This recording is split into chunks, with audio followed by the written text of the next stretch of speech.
Hi, it's Les, and in this video, I'm going to show you how to create a Substack newsletter template. Okay, now, when I say a template, I don't mean a template for the whole of the Substack post.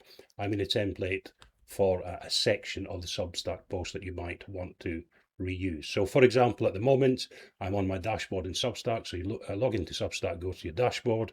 I'm on the posts, and I've prepared a draft here that we're going to use to demonstrate this. Now, if I wanted to, so for example, we'll use this test post here. If I wanted to duplicate the whole thing, I'd simply click on these three buttons here and press duplicate. Then I get a duplicate of the whole post, but we don't want to do that. So let's go into the test post here. All right, so this is the test post, and we're going to test templates in here. So to make a template, let me take this section of the post here. Okay, so this is the heading, some text. Let's just highlight that. The heading, some text, some numbers, a subscribe button, and another heading, etc. So if I take that, okay, and I can press Control C to copy. So Control C, copy that. And if I go up to here where it says templates and I click on there, it says new template. Okay, so if I click on new template, I can simply give this a name and I'll call it test template. So it's test template there.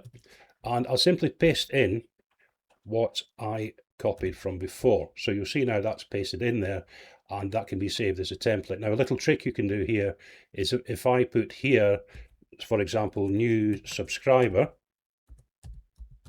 Okay, let's do that. And then I put a slash, and then I save it like that. I'll show you what that does just now. So I'll save that. All right, so that's saved. Now we're now going back to the draft where we started the test post, and that's the text there. Let me go down here. I'll put a couple of carriage returns in, and then we'll go back up here to template where we save the template.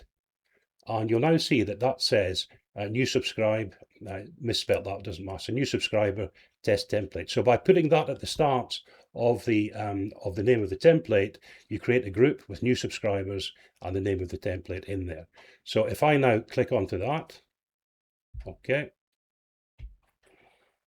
you'll see what it's done now is put that template into the post. So in actual fact, we've now got the same text twice in the post. Now, if I want to delete that template, I simply go back into the template here and I'll hit this little edit pencil here. Okay, it takes me into the template, and delete for the template is down here at the bottom. All right, so that hit that, delete, and it says, are you sure you want to delete the new subscribe stroke test template? And I just say yes, delete. Okay. So that now deletes that, and we go back to the original post that we were working on. Now, the situations you might want to use this, you would use this in an article, a post like this, a video post, a podcast, anything of that nature. And you could use it for things like standard disclosures, call to action, subscribe, share, etc., and custom dividers or recurring sections, anything you want to keep that you don't want to edit every time. All right, so that's it. That's the template feature in Substack. I hope that helps you. Don't forget, if this helped you, like and subscribe, and we'll talk again soon. Ciao for now. Bye-bye.